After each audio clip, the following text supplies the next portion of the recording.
Esse bonitão é referência no teatro brasileiro. Ele é, na verdade, considerado o diretor e encenador, dos atores mais prestigiados do nosso país. Então, pelas suas mãos, mais do que criativas, já passaram Paulo Altran, Irene Ravache, Juca de Oliveira, Esther Góes, Beatriz Segal, Marieta Severo, Raul Cortez, Cristiane Torlone, então, tanta gente. E, além do teatro, ele também foi responsável, com o seu talento, por consagrados espetáculos de dança e grandes musicais, que hoje é a grande tendência. Ele estava na frente. Então, com a sua desenvoltura, com a sua sensibilidade, ele é um dos mestres do que eu chamo de estética cênica brasileira. E como se não bastasse, ele traz ainda nas veias o talento como herança familiar. Ele é irmão de uma querida amiga, das mais consagradas cantoras da música popular brasileira, a Zizi Posse, e, consequentemente, tio de uma menina que eu também me digo tio dela, e chamo de sobrinha, que é a Luísa. Além de diretor, dentro de sua inquietude artística, ele acumula funções de igual talento como iluminador, figurinista, coreógrafo, sendo considerado um dos pouquíssimos diretores teatrais que construiu uma carreira aliando qualidade dramática, experimentalismos estéticos e sucesso de crítica e de público, que isso é mais difícil ainda, com dezenas de prêmios em 40 anos de carreira. O perfil especial dessa noite abre as cortinas para mergulhar no universo cênico de José Posse Neto. Vem cá, meu irmão. Tão bonito, tão querido. Obrigado. Um beijo. Obrigado por ter vindo, Zé. Senta aqui e vamos conversar, e muito. Que essa é a parte onde a gente pode mais conversar nesse programa, né? Bom, existe uma polêmica em relação ao seu nascimento. Cada um me disse uma coisa. Quando a gente quer estudar a vida de um amigo, a gente se perde, porque muitas vezes as coisas são tão discutíveis, as biografias hoje não são confiáveis. De qualquer maneira, você nasceu em São Paulo, você nasceu no Rio, você nasceu na Bahia, você nasceu aonde? Eu nasci no Brás, em São Paulo. Paulistaníssimo. Sou do centríssimo de São Paulo. Porque as pessoas falam, ele é carioca da gema. Falam muito isso, lá no Rio. Carioca da gema significa que você está no meio do ovo, você nasceu no centro da cidade. Então você é paulistano, da gema. Paulistano da gema, mas como eu começo minha carreira na Bahia, em Salvador, quando eu terminei a universidade aqui, eu fui direto para Salvador, comecei a fazer teatro lá como diretor. Eu sempre só fui diretor na vida, nunca fiz outra coisa, nunca fui assistente, mas eu fui professor da Escola de Teatro da Universidade Federal da Bahia e diretor da escola também, com 24 anos de idade. Menino de tudo. Agora está com 25, né? Não, eu fiz 64 essa semana. Que beleza. Mas para todos, eu faço 84, tá bom? Então, por isso dizem que eu sou baiano, porque muita gente, como a carreira começou lá, o Posse que veio da Bahia, então virou Posse baiano. Como é que começou a sua paixão? Que isso é paixão, isso é sacerdócio. Você sabe que é muito incrível falar disso. Eu, de criança, nunca assisti teatro. Meus pais não frequentavam teatro, meus pais não tinham dinheiro para frequentar teatro, na realidade. Mas tanto meu pai quanto minha mãe tinham uma grande sensibilidade artística, adoravam música, meu pai adorava literatura. E eu me lembro de ser apaixonado por enterros, missas de Ramos, missas de sétimo dia, porque tudo era em latim e celebrado, as procissões, eram os espetáculos que eu vi no início da minha vida. E não havia televisão, ouvia-se rádio. Claro. A televisão chega em casa quando eu tenho 7 anos de idade, porque ela inaugura em 1950. Eu lembro que ia para a casa dos meus tios, da minha avó, assistir televisão. Então a televisão me alimentou muito, porque se fazia muito teatro na televisão, né? Então eu me lembro da TV de vanguarda, TV de comédia, da antiga TV Tupi, né? E o cinema acho que me alimentou durante esse período, mas eu sou um rato de biblioteca. E sempre gostei de romances, né? Então, quando um ator jovem me pergunta o que eu devo fazer para me preparar melhor, eu falo assim, antes de tudo, leia. Porque a literatura vai te trazer um repertório de personagens que a vida não te dá essa fantasia. Então, eu acho que eu fui me formando assim. Mas eu ia fazer arquitetura, me apaixonei por uma professora de filosofia, lá no Colégio da Moca, que eu estava, que parecia Angie Dixon, era uma mulher muito elegante, muito bonita, Arlete Rosa Madalena Dantola. Eu já disse isso em algumas vezes, ela ri muito quando ela me encontra, já nos encontramos algumas vezes. E aí decidi estudar filosofia, na verdade prestei vestibular para psicologia, e a ECA estava abrindo, a Escola de Comunicações e Artes. Tá. Entrei na ECA também. Em 68, fiquei só na ECA, com o Movimento 68. E dentro da ECA é que eu descubro que eu posso fazer teatro. Mas o curso era só de crítica e dramaturgia. Então eu nunca soube direito como eu ia aplicar isso. Mas eu sempre fui muito inquieto. Você falou justamente esse termo que o Sábato Magaldi usou numa carta de apresentação para Lia Robato, quando eu fui para a Bahia. E eu queria conhecer, Lia Robato fazia um trabalho muito contemporâneo de dança, né? E aí ele dizia assim, olha, ele nunca fez nada, mas ele tem inquietação suficiente para se tornar um artista. Tanto que você é reconhecido por ter dirigido gigantes do teatro. Eu anotei um monte de gente aqui para não perder, de repente falha alguém e eu vou ser cobrado. Paulo Altran, com Traições, em 82. Raul Cortez, em Um Lobo de Reiban, em 87. Marília Pera, a Baronesa, em 92. Fernanda Montenegro em Gilda, em 93. Como é que foi dirigir essa gente? Que aí barra pesa. Você sabe que assim, no início você está cheio de dedos, né? Porque você é teu mito. Mas o processo mais importante de um diretor ao dirigir, principalmente em teatro, que a relação é íntima com o ator. Em cinema, às vezes, os assistentes acabam dirigindo no contato direto com o ator. O diretor fica muito preocupado com a parte técnica, mas no teatro não, tudo é vivo, tudo é humano, né? Então a relação humana é muito importante. Qual é o principal instrumento que nós temos? É perceber esse ator, perceber a sua personalidade, perceber o seu raciocínio e criar em torno dele condições para esse raciocínio aflorar. Então você se transforma em amigo dos atores nesse período. Porque tem momentos que você fala assim, um dia eu descobri, eu falei, a gente primeiro é o diretor, daí passa a ser pai, tem uma hora que você vira psiquiatra, tem outra hora que você vira amante, né? Então não dá para confundir esses papéis, você precisa saber ter distanciamento e estabelecer verdadeiras relações. Eu fiz Traições com o Paulo, depois eu fiz mais 5 trabalhos com ele. Se transformou num grande amigo. A mesma coisa acontece com Raul Cortez, com Irene Ravache, com a Torlone, que nós já estamos no nono trabalho. 2009, né? Em 2009, está fazendo de novo, que em 2009 foi A Loba de Reiban, que você já havia dirigido, inclusive, em 1987, eu notei aqui. Isso. Você percebeu nessa história, pelo menos com a Cris, essa evolução dela como atriz? Claro, assim... Olha lá, tem um trechinho, pode falar, vai falando. Cenas da Loba, ela e Maria Maia, numa cena da Loba.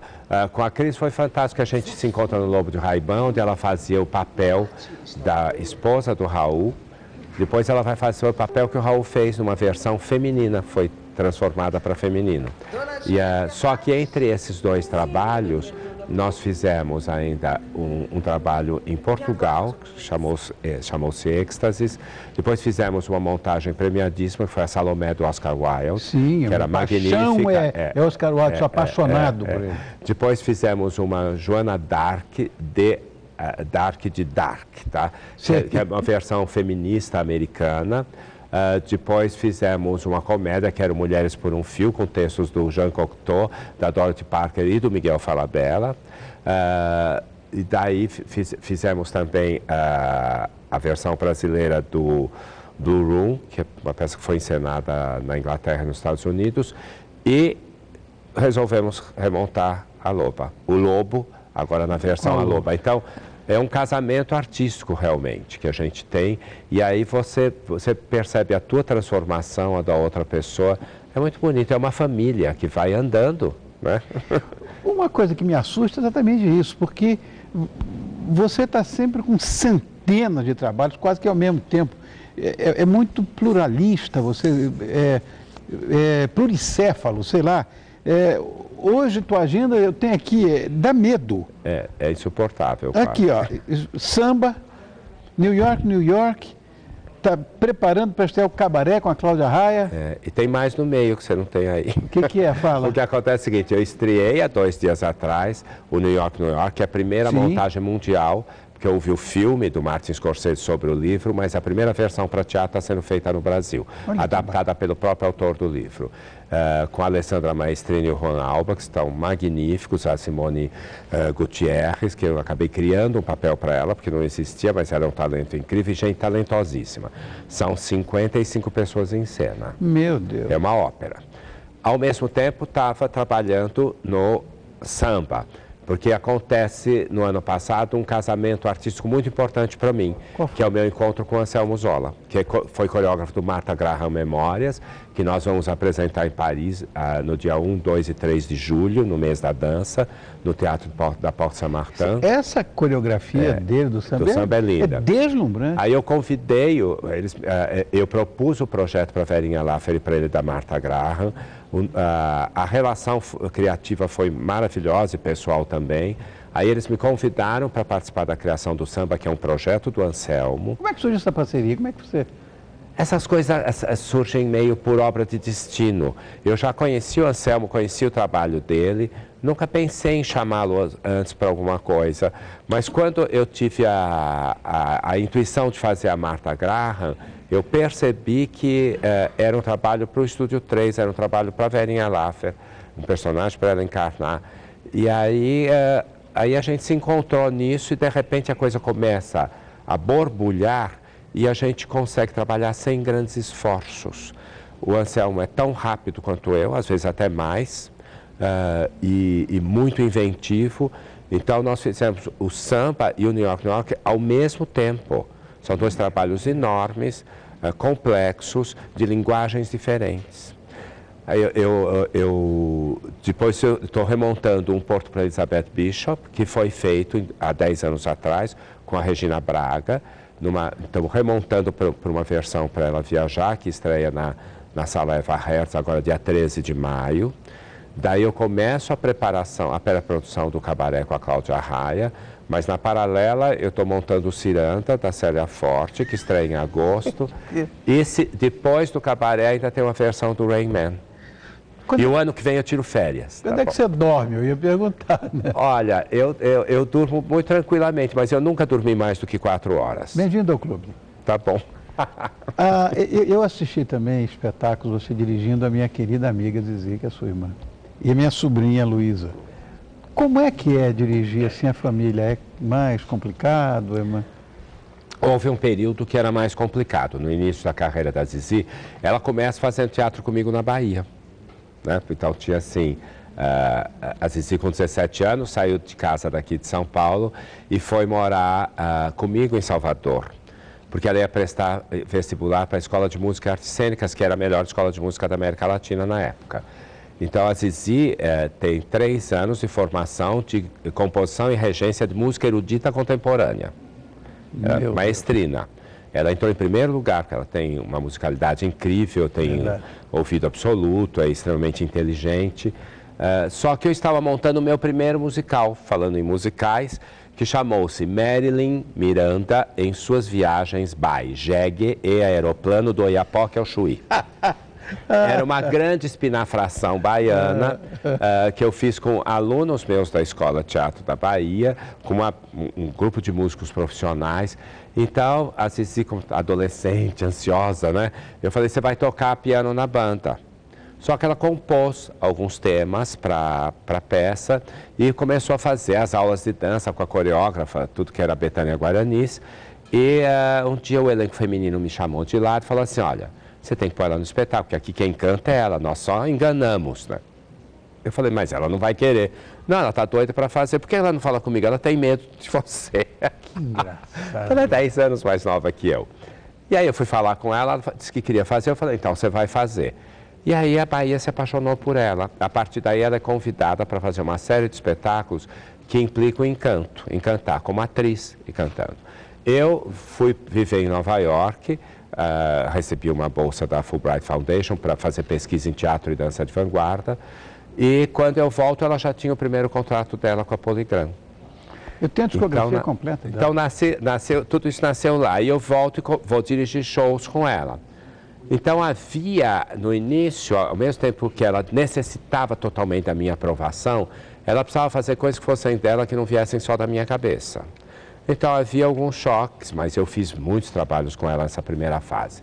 Quando a Zizi sai a primeira vez da Polygram e faz seu primeiro disco independente pela Eldorado, foi o disco em que a crítica toda se colocou aos pés dela, que é a grande guinada da carreira dela, quando ela fez o Sobre Todas as Coisas, foi o único show que ela fez sozinha. Ela fez tudo sozinha ali. E a partir daí havia uma maturidade tal nela que nunca mais houve qualquer esforço na nossa relação. Então hoje a gente trabalha assim como se fosse uma única cabeça pensando. Lindo. Eu já fiz 2 shows para a Luísa, aí é um prazer, porque ali eu brinco, né? O mesmo que eu tivesse uma neta, porque a minha filha é a Zizi. Você sempre cria espetáculos buscando, eu diria, inovações temáticas, estéticas, que eu falei, chamei de esteta, inclusive, do palco. Mas isso seguramente vem de uma inspiração monumental. De onde vem essa inspiração toda tua?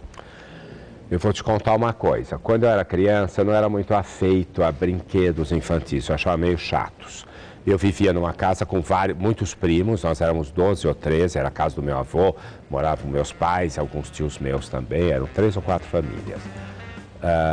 Então eu tinha eu ficava um pouco fora do grupo e fantasiando muito, sempre fantasiando muito. Sempre dormi muito pouco, sempre li muito. Então, assim, eu digo que eu sou um materializador de sonhos.